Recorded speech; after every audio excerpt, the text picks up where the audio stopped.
the most important thing of all is to be okay with being alone sometimes, with actually finding it, oddly enough, kind of pleasurable. To not have all those annoying noises, those annoying people, all that narcissism out there, all that crap that we have to deal with. Yeah, I like being alone sometimes. I like just sitting in the bathtub and reading a book. I like just watching a movie, etc. by myself. If you can do that, if you can find pleasure in being alone, then loneliness loses a lot of its sting. How to deal with loneliness. And I think it's a very human thing. We've all dealt with it. I know I dealt with it, particularly when I was younger, a lot when I was in my 20s, etc. I remember once I was in Rome 20 years ago or so. I was entering a restaurant to eat, and I was by myself in a crowded restaurant. And the waiter asked me if I was alone, and I said yes, kind of shamefully. Yeah, I'm alone. And he said in Italian, meglio solo che mal accompagnato.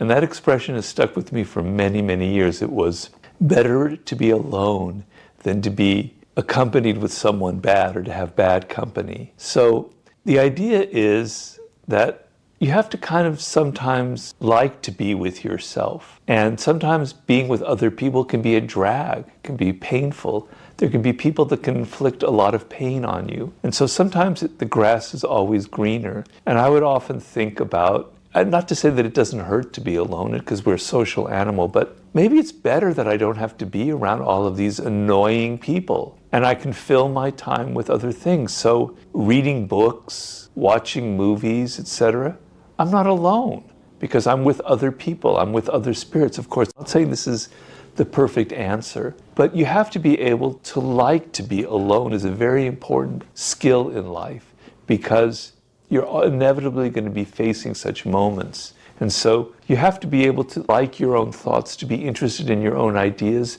to be reading books, to be doing things that excite you. And if you're excited in your spirit, then you're not really alone. When I'm reading a great book, I don't feel so alone. Yes, I would like to share it with somebody else, but these are ways to kind of alleviate that. The other thing is to understand that you think that you're the only person like that. Everybody goes through that feeling. We're living in a culture now where loneliness is like an epidemic, and the books are being written about it. People are bowling by themselves. There's a whole book written about that. It's a culture where we're not as social as we used to be. We're so much more virtual. So you're not alone in that. So you're not alone in your loneliness. It's very human. Other people are experiencing that. And be aware of it. How do you overcome it? You have to become more social. You have to put yourself out in this world and not be so virtual. Loneliness and being alone has a momentum to it. And I know it, I've experienced it myself. Because being a writer, you're alone. Believe me, I'm alone a lot. When you're alone a lot, you get more and more afraid, you get more and more timid. Encountering people becomes difficult, painful, it's like a skill that you lost. It's a feel that you've lost, and it's harder to get back. And you don't think of it that way. You think of, I don't want to go to that party. You've got to force yourself in the opposite direction. You've got to build that opposite momentum. Because the more you're out in the world, the more that you're social, the more that you're meeting people, the more that you'll have chances for finding somebody that has similar interests to you. So if online you're able to find people with similar interests to you and share that, that's great. But find a way to make it not so virtual. Meet people. Go to these places where there are people who are like-minded to you. Force yourself to become more social so there'll be more opportunities to meet other people. But the most important thing of all is to be okay with being alone sometimes, with actually finding it, oddly enough, kind of pleasurable. To not have all those annoying noises, those annoying people, all that narcissism out there, all that crap that we have to deal with. Yeah. I like being alone sometimes. I like just sitting in the bathtub and reading a book. I like just watching a movie, etc. by myself. If you can do that, if you can find pleasure in being alone, then loneliness loses a lot of its sting. And then the other thing is to force yourself to develop that social muscle that we all have. It's not a bad thing necessarily to be lonely. Part of the problem of loneliness is it's got this taboo against it, this bad name. Like it's terrible to be lonely, terrible to be alone, right? And so you feel shamed for the fact that you're lonely. But actually, it's extremely important in life to be alone sometimes and to be able to be on your own and to think about yourself and to kind of come to terms with who you are and to embrace what makes you different. And you can't do that if you feel ashamed about being lonely or if you can't ever be alone. So knowing how to be alone is very important. It's what will make you successful. It will bring you skills. So don't think of it as something necessarily terribly negative in your life. But the other thing is, you have to force yourself. You force yourself to go to the gym to develop muscles and become stronger. You have to force yourself to interact with people and get out of your phone and have real experiences instead of virtual experiences. And if you do that 10 times a month, just like going to the gym 10 times a month, your social skills will get better and better. Your social muscle will get better and better, and you'll feel better about interacting with people. On that point, I remember I think it was law 18. I'm just having a look About isolation, yeah. Do not build fortresses to protect yourself. Isolation is dangerous. Yeah. Solitude is not a defense because it cuts you off from valuable information, allies, and opportunities.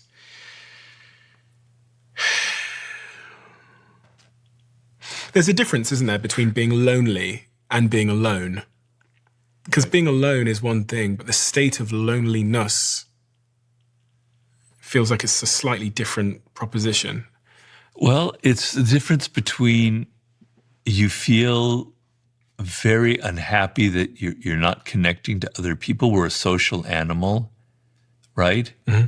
And you feel like people don't like you, they don't respect you, that you can't interact with them on a level that's meaningful. Whereas the feeling of being alone for me, wow, I don't have to be around ugly, idiotic people. I can just be by myself. I can read a good book. I don't have to interact with people whose ideas I don't like. I can just be myself and be as weird as I want. Wow, what a relief. I'm so happy being alone. Now, I'm not like that all the time. It would be terrible. But sometimes I do feel that way. And that's the difference. And that's a good thing. I remember once I was on an airplane and I saw a young woman who was by herself, and I could sense that it was driving her crazy, and she had to use her phone to never feel alone, right? Even in the middle when we're flying over the ocean, she had to somehow connect onto the internet and be sending emails and texts and anything. And I got this kind of desperation in her, this intuition, this feeling that being alone was just horrifying for her, and I think that's not a good thing. I think that's a terrible thing. So yes, isolation is bad. You need to be, you're a social animal. You're meant to be around other people. But if you can't be alone, you can't ever figure out what makes you different and what makes you unique. So you have to be able to play both sides of the game. To listen to that voice. Yeah. Inside, to turn inwards. It is hard to turn inwards when you never have moments of solitude, I guess. When you said you were suicidal in your earlier years. Yeah. What lifted you out of that state? Well, I had a girlfriend who was very understanding, who helped me a lot. So I wasn't completely alone. And then a little tiny voice inside of me was saying, you have interesting thoughts. You're a strange person, Robert. I've always been strange. I never was like other people, and even in high school. I was always something off about me, which could be made me lonely, which can make me be a problem. But I kept saying, there's something different and off about you, right? And you have skills as a writer. It's going to happen someday. Don't give up, don't give up, don't give up. Keep trying, right? And so finally, I'm 35, 36 years old.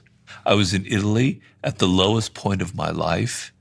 And then I met this man there who was a book packager, Joost Elfers, and he asked me if I had an idea for a book. And suddenly, I almost get emotional just thinking about it. Everything just shifted inside of me. It's like, yeah, I could write a nonfiction book. And I just improvised what would turn into the 48 Laws of Power. He got so excited. He said, I will pay you to write I forget what the word is, to sell it, and then I'll pay you to live while you write it. And so suddenly it went from darkness to light because I had a purpose. And all of my misery, I could take all of the bad bosses I had, all of the horrible, psychotic bosses who were so stupid and so political and so manipulative. And I could go, wow, I've got all this material to write the 48 Laws of Power. All my worst experiences can go into this book. It all has purpose for it. I'm not saying that's going to happen to everybody, but I was literally at that moment before it happened, pretty much near rock bottom. And I asked my wife, what would have happened if this didn't turn out? Would I have committed suicide? Would I if I'd gone the same path and gotten into done some hack job, I'd probably be incredibly overweight and alcoholic, and I might have already died of a heart attack. Or maybe I would have found my way to something else, but it was a really, really low point in my life. Purpose. Yeah. It's crazy how it can lift you out of darkness. It can turn the lights on. Yeah. It's just so unbelievably hard to find for so many people. I mean, you're not going to find it in your bedroom necessarily, sat there thinking. But opportunities come. You just have to be ready for them. So I had this opportunity that came to me. And you might say, well, that's lucky. That's never going to happen to me. But it will happen to you. You're just not ready for it. You're just not recognizing it. Some person will cross your path that can lift you out of what you're doing, who could connect you, but you're not paying attention. You're not ready for it. You don't think you deserve it. So there is opportunity every day of the week. It's around you, is what I'm trying to say. There's so many studies, and there was one on TV by, I think it was Darren Brown, the illusionist, that show certain types of people are pessimistic towards opportunity. And when you do studies and there's one particular study where they have a newspaper and they give it to one group of people who I think are pessimists and one group of people that are optimists. And the researchers say, when you find the £100 voucher or $100 voucher, just come back to us. And what happens is they scroll through the newspaper and the pessimists never find it. But on the first page of the newspaper, it says, stop, go to the researchers now, you've won $100. The optimists find it. And Darren Brown did a similar thing, the illusionist, in the street, where he put, I think it was like a £50 or $100 note in the middle of the street as they were walking down the street. And the optimists find it, they see it. But the pessimists just walk right past it. Yeah. I think it was a winning scratch card potentially. And that really opened my mind to like my state, my mental state, my psychology is determining whether I see these opportunities or totally miss them. And then it's almost a downward spiral, because then I'll think, God, I'm such an unlucky person. Right. Without realizing that I'm playing a really important role in creating my own fortune or misfortune. Right. Yeah, I have a chapter in Laws of Human Nature about the nature of your attitude creates your circumstances, which is sort of the same thing you're saying, which is there are two kinds of attitudes that I talk about. One is an attitude that's closing, that's constrictive, that's narrow, and there's one that's expansive and open. You could call that pessimistic and optimistic. But the closed attitude is you're only seeing life through this narrow little spectrum where everything is bad, people don't like you, there's hostility all around you. And what that means is you're not seeing reality, you're creating reality. You're creating that reality. You're seeing it, and that's what happens to you. The expansive attitude is, life is amazing. All these incredible things are possible. I have hope. Any moment there could be an opportunity. And that's not reality either, but you're going to create that reality by feeling that way and seizing an opportunity, the smallest crumb of an opportunity. You're going to create those good circumstances. So by your attitude, you create the bad things that happen to you in life. One of the sort of adjacent points here about purposelessness, about loneliness, about the struggles and plights of young men in the world that they face and young women is the conversation around pornography. If you go on many of the social media apps these days, you will be exposed to pretty explicit pornography, whether you were searching for it or not. There's certain apps in particular where even if I'm scrolling on my feed, certain things will pop up and I get, Jesus Christ, I'm at work here. And I was thinking about this more broadly because the studies show that I think it's like 80% of men and about 40% of women in the United States use pornography. And I wondered if you had a view on how it robs us of the hard work it takes to form romantic relationships. Yeah. and if the act of consuming pornography is robbing us of the desire for the real thing. Well, it's an addiction, and you have to understand that you are being manipulated, that you are being programmed, that these people have figured out exactly the kinds of things, the kinds of images that are going to hook you, and you're being played. You're a fool. They're playing with you, just like Mark Zuckerberg and Facebook knows all the algorithms to hook you to the news feed.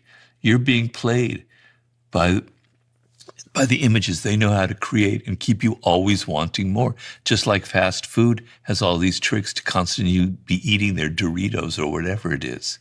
Okay? But the other thing is, so I'm not going to preach and moralize about pornography from a prudish aspect of it, because I'm not a prude. But I have a chapter in the book that I'm writing on the sublime, on what I call love sublime, and the act of loving not God, not the universe, but another human being, an individual, man or woman, gay or straight or whatever it is, and how sublime that is. And what it is in that relationship, the boundaries between the two of you are allowed to melt, and your ego can soften, and you can feel their world and they can feel your world, and you have a connection that for a social animal is the highest form of connection. It's superior to a religious connection, I'm sorry. And what it requires is, we have the expression falling in love. And it literally is falling. It's like you fall.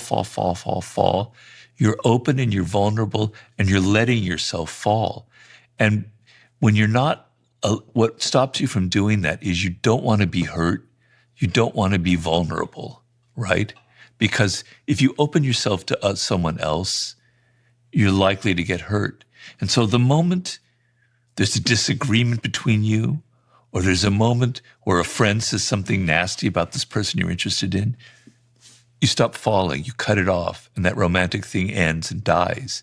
But if you get past that and you allow yourself to open up completely and you just keep falling, this incredible thing can happen. And I describe it to you, and I describe it, the dynamics of that and examples of that, and why for a social animal it's like the ultimate experience. And so pornography is completely robbing you of that, because love of another human being is a sense of enchantment, right? There's like this spark that's happening, this electricity, and it's obviously sex is involved, so it's a very physical relationship as well, but it goes beyond that. It also has a kind of spiritual component, right? But it's a sense of enchantment where the world becomes alive to you. Everything is beautiful in the world in those moments, right? Mm-hmm. And pornography is disenchanting you from everything. It's making it all mechanical and ugly, and it has no romance to it. It has no dimension to it. It's almost as if the two humans involved in it, or however, are like machine parts, right? They're not human anymore. And there's no emotion involved. There's no kind of spiritual connection. It's depressing. It's really, really depressing. When I see it, I feel really sorry that I experienced this, and I feel really sorry for the people who are in that industry. I find it really, really ugly and alienating. Now, I'm not, as I said, a prude, and I could watch a great movie with a love scene in it, and it's very exciting and beautiful. But the seduction element, the element of, I saw a movie recently, a Japanese movie by the great director Ozu from the 50s. And there was a man who was married, and he was about to have an affair with this woman who was kind of seducing him. And they had this kiss. I thought, wow. I might use the word turned on, but I was getting really excited. It was so full of emotion and energy, and it made the sexual element so much more powerful by the element of romance, by the element of something kind of transgressive. There was no nude bodies, there was no sex you ever get to see, but the lead up to it and the nature of the emotions involved made it, to me, deeply, deeply exciting.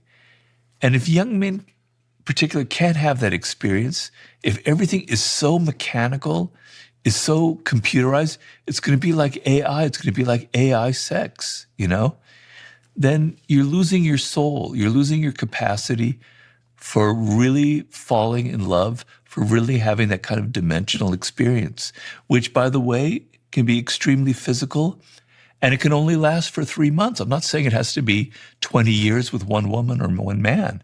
It can be for 3 months, but it enriches you. It makes you more human. I've invested more than £1 million into this company, Perfect TED, and they're also a sponsor of this podcast. I switched over to using matcha as my dominant energy source, and that's where Perfect TED comes in. They have the matcha powders, they have the matcha drinks, they have the pods, and all of this keeps me focused throughout a very, very long recording day, no matter what's going on. And their team is obsessed with quality, which is why they source their ceremonial grade matcha from Japan.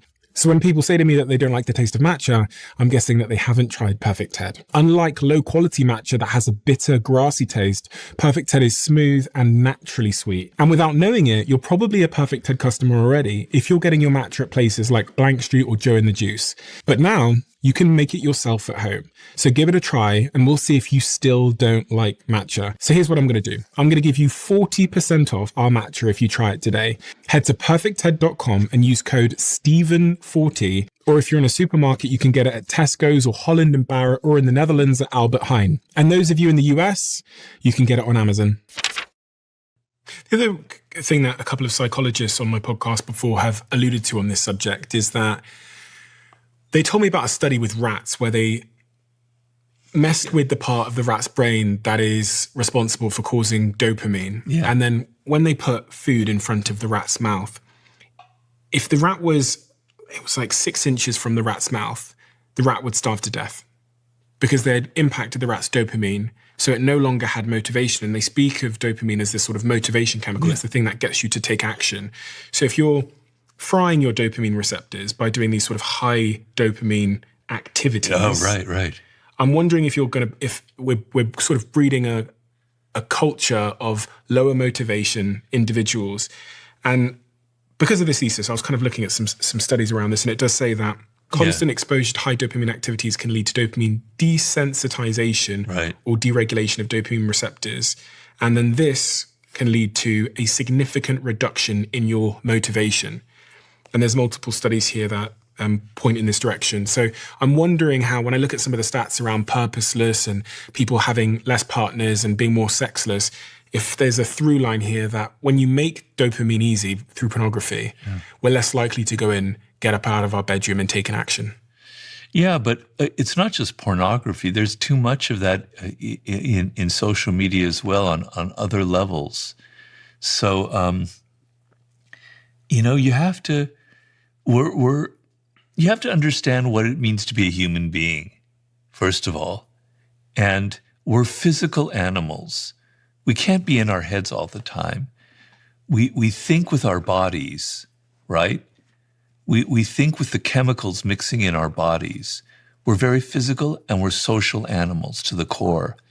And that social animal, what makes us superior is that we connect. I can kind of look at you and I can maybe understand what you're feeling, what you're thinking, and we can have a discussion and our ideas can go back and forth and connect and go to higher levels of understanding or lower levels of disagreement. But that's what it means to be a human being. You're not this fucking AI machine. You're not a bot. You're not an algorithm. You're not a little piece of data that Mark Zuckerberg can mix with. You're a human being with a body, with physical problems, with hormones, with emotions that are coursing through you.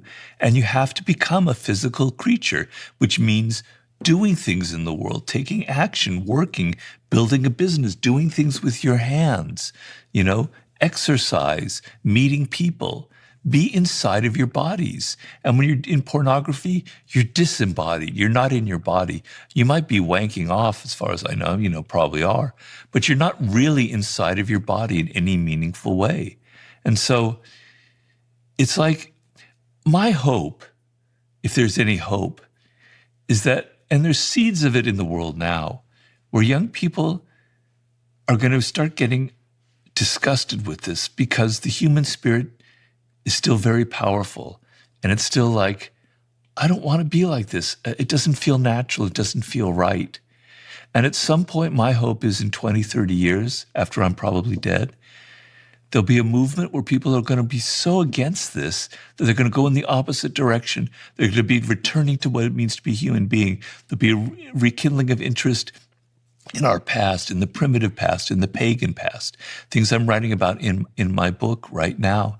And I see things like that sometimes, like in the New York Times, they had an article a few weeks ago about a group of young people in college who hate social media and absolutely refuse it and will not, it's like almost like a fraternity or a sorority. They will not allow anybody into their group who ever looks at their phone. And I go, yay, right on, brother.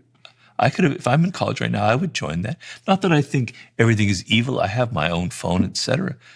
But if I were young, that sense of this is a nasty world, I want to return to what it means to be a human being.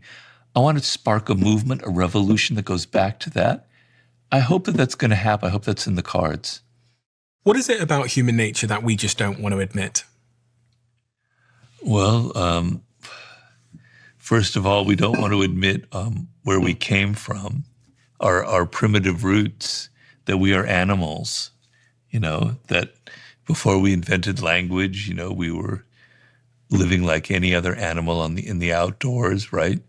And I remember one day I was in Sydney, Australia, about 10, 12 years ago, and they had this amazing zoo. I hate zoos because I'm an animal lover and I think zoos are like prisons. But I wanted to see the strange exotic animals there. And they had this amazing chimpanzee compound, right? Where the chimpanzees could kind of roam around freely. And I was fascinated, and I sat there for like 2 hours because it was like watching an office in Manhattan or something, where there was the alpha male and all the other males were kind of following behind him, like the CEO of a company. And I was looking around and I noticed all the people were like giggling and they were so embarrassed and they couldn't, they were laughing. That was their reaction. Because it made them so uncomfortable to see this animal that's so much like a human being, but is also still an animal. They were just so uncomfortable by it. It made me realize that we're very, very uncomfortable with that aspect of ourselves, right? The part that we can't really control so much, that isn't logical, that isn't rational, that isn't clean, doesn't, all these civilized things. So we're in deep denial of our animal roots. But we're also in denial of our own nature. So we want to imagine ourselves to be these kind of saintly, moral, rational creatures, always thinking about what's good for other people, and it's just a fairy tale. That's not the world as it is. It's the world more like I described in the 48 Laws of Power, where people are manipulative, where people are playing games. Not everyone. But everyone has a manipulative side. Everyone has a dark side. We actually are deeply irrational creatures. We don't want to admit it.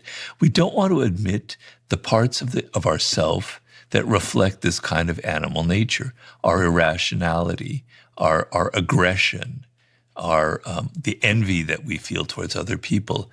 It's always other people who are like that. So I give the example of narcissism, and I try to make the point in the book. In narcissism, I make the point that everybody's self-absorbed.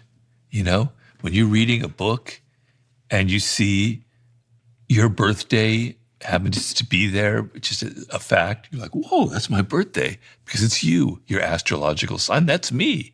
We all are interested in ourselves. We're all self-absorbed, right? And when somebody suddenly talks about us, our ears prick up. I'm not moralizing it. It's just the truth. It's me. It's everyone. We don't want to admit it. It's always somebody else. It's always Donald Trump who's a narcissist. It's always Elon Musk who's a narcissist. Everybody has narcissistic tendencies. That's human nature, and we want to deny it.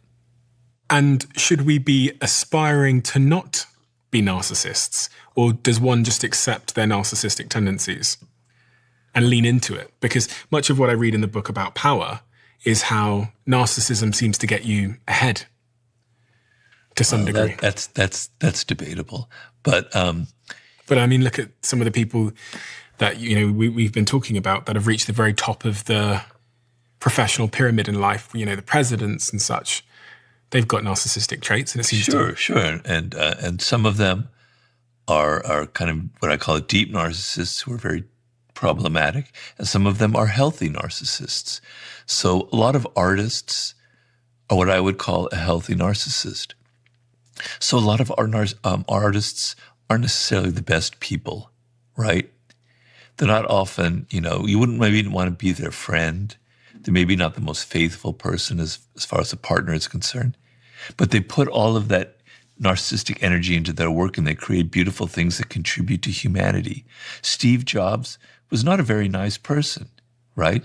He was very aggressive, he was very assertive, and he was a control freak. But look what he created, okay? That's healthy narcissism. What's the first thing they tell you in AA? I've not been in AA, but I know it. It's admitting that you're an alcoholic. Okay. If you can't admit you're an alcoholic, how are you ever going to stop being an alcoholic? You first have to admit it. So if you want to stop being a narcissist, you have to get on your hands and knees and admit that you are a narcissist. Because if you deny it and you say everybody else is, if you can't look inward, how can you ever change that? And even the most saintly person on this planet, the Mahatma Gandhis, the Martin Luther Kings, they had definite, strong narcissistic tendencies. There are no saints in this world. Everybody have these tendencies. So get off your high horse, look inward, and see those traits that are narcissistic within you. What if I'm dealing with a narcissist? Well, who isn't? In this world today, you're always dealing with a narcissist. What do I do about that? Because I was thinking about some of the laws in your book where you say things like don't outshine the master. Yeah. If I'm dealing with a narcissist, should I hide my strengths and my weaknesses in order to sort of pander to them and not outshine them?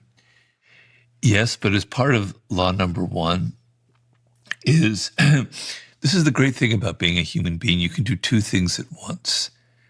You can be consciously playing the game of, I'm not going to outshine him because he or she's going to fire me because I'm going to make them feel insecure. But at the same time, in my head, I'm going, that person isn't better than me. They don't deserve their position. They're actually kind of incompetent and stupid. And someday, by being loyal and learning from them, I'm going to rise up, and I'm being smart because I'm a social animal. And then at that point, I can just say, get away from me. I don't need you anymore. I'm better than you. You can outshine them, but you play the game. But the worst thing is if you internalize it and go, I actually am inferior. I'm not going to outshine because I'm not a good person. I don't deserve it. And then you've internalized this sense of inferiority, and it's going to haunt you the rest of your life. So you can play both sides of the game at the same time. You talk about acting in life to get ahead. Do we have to be actors, in your view? Well, this is where I start getting a little bit cranky, Stephen, because everybody's an actor, right? Nobody admits it, though. When you're 3 years old, you're already acting, right? You're crying because you're trying to get your parents' attention. You're making trouble with your siblings because you're trying to get something that you want. You're learning to be manipulative. Children are very manipulative. Children are consummate actors. They learn that they can get what they want by behaving a certain way. If I'm an angel, mommy will give me this, that, and the other thing, even though I know I'm not an angel. We are a social animal, and we have words, and we have language. And with words and language, we can say one thing and be another. We can lie, we can deceive. We can tell people, I loved your screenplay. You were fantastic in the movie. Man, you're looking so great today. We don't mean any of it. But we can do that because we have words, and we can lie about that. We are all actors. If everyone went around saying exactly what they felt about the other person, no one would ever get along. We would have killed ourselves off by now. You're always telling the boss the things that they want to hear. You're always telling your partner. You're always kind of hedging exactly what you feel. You're an actor. I don't understand what's so complicated about that. I don't understand why people can't see that they're every day of their life. And in another instance, you're never the same with two different people. The way you are in front of your father, as you are in front of your son or in front of a colleague, You're a completely different person. Your jokes are different. Your body language is different. You're an actor. Okay? Some people are good at it. Some people aren't, but you're an actor. Well, I think at the root of this is there's something ugly about being manipulation, lying, acting. So no one would want to volunteer that they are doing that. But from what I'm inferring from what you said is that in order to get ahead in life, you're going to need to lie a little bit, manipulate, and act. Well, you are. It's not like you need to be. You are doing that. Even though you may not admit it, you are doing that. You see, the thing is, it's getting back to that scene at the Sydney Zoo where people are deeply uncomfortable with these aspects of their own character and their own personality. And I don't want you to go around thinking, God, it's great to be manipulative. It's great to just screw people over and get what I want and not care about them. No. But it's better to admit that you are capable of manipulation, that you do it often unconsciously and often in a passive-aggressive manner. It's better to admit it, and it's better to be able to play the game when you have to, like always say less than necessary. It's going to save you a lot of pain. You don't have to go around all your life practicing these things. I don't think you want to. What was that law? Always say less than necessary. Law number 4. Can you explain that one to me? In looking at powerful people, the person who talks less always gives off a greater aura of power than the people that are yabbering all the time, that are talking, that can't control their tongue. And the idea is, if you can't control your mouth, if you just keep talking and talking, it gives an aura to other people that you can't control anything else. You have no self-control. And that is a very unpowerful aura. And obviously, the more you talk, the more you are prone to say something kind of stupid and irrational that you're going to regret. And so powerful people know to command an audience. They sit there, they let other people talk and argue, and then occasionally they utter something that's maybe a little bit ambiguous. And everyone goes, whoa, that's very interesting. Robert said that. What does that mean? You look powerful, right? You give off an air of mystery. You give off an air of control. And so a lot of people have a hard time with it because they think, wow, shouldn't I just be able to say whatever I want and just talk? Well, no. You don't, not in the social world, not in the work world. It's going to get you in trouble. Learn to control what you talk and learn that there are moments that saying less is actually much more powerful than just yammering on and on. I was, through my years of business, running businesses and stuff, I came up with this idea, which I've shared with a few people, called your contribution score. And much like we have a credit score, where if we're reckless with our finances, our credit score gets lowered. I think the same applies for the contributions we make in group settings, but just generally the contributions we make. And I came to learn this over time because in one of my offices many years ago in a different company, there was this one individual who in the meeting rooms would, when people were brainstorming, before they'd thought of what they were going to say, they'd interject and say, what about if we we could do like a pop-up with maybe we'll do like, they were thinking out loud. Yeah. And what I would observe as the CEO is the minute they spoke, it was almost like people rolled their eyes and tried to cut them off because they developed this contribution score, which says when X person contributes, it's always ill-formed, not productive, and takes too long. But then there's this other guy who I remember from my Manchester office he hardly spoke. And every time he spoke, it wasn't important. So the minute he starts speaking, it's like the room shifts towards him. It's like with bated breath. Exactly. So there's an art of protecting one's contribution score. Yeah, I remember 50, I would go to meetings with him. 50 Cent? Yeah, and he would hardly say anything. And people would be trembling. My God, he's not talking. He's not saying he's interested in my ideas. He'd just sit there back with this kind of wry smile on his face. And then when he'd say something, they would let out a breath. He's saying something. It'd be very short and curt. But he completely commanded the room because he just sat there as if he wasn't really happy with what people were doing. And it made them compete to make him happy. Interesting. Really interesting. He's a master of the 48 laws of power. The other law that I was thinking a lot about, if we're jumping back to the laws of power, is let others do the work, but take the credit. Your face when I said that. Well, some of the 48 Laws is irony, and, people have to be able to understand and read what's ironic. So, like I have a chapter in there, play on people's need to believe to create a cult-like following. And I'm not really saying go out and create a cult. I'm showing you why you might be in a cult right now, because this is how cults operate. Okay, so when I worked in Hollywood, I worked at one point for a film director. And we had this process where we would sit in a room and we would talk about the story. And we would discuss the dialogue stuff. And I would give all of this dialogue and ideas in there, and he'd be writing it down. And I'm not saying half the screenplay, but at least a third or a fourth were like my ideas, my contribution, my dialogue. I never got a single credit for any of it. It was always his name that was on there. People go, wow, bro, Sam, that was so funny. That was really brilliant. I love that line. It's my line. Okay. So I learned this is the law of the jungle.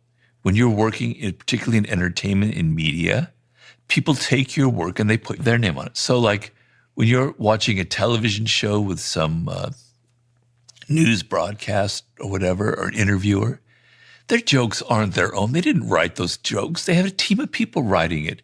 All those great facts that are coming up, a team of researchers are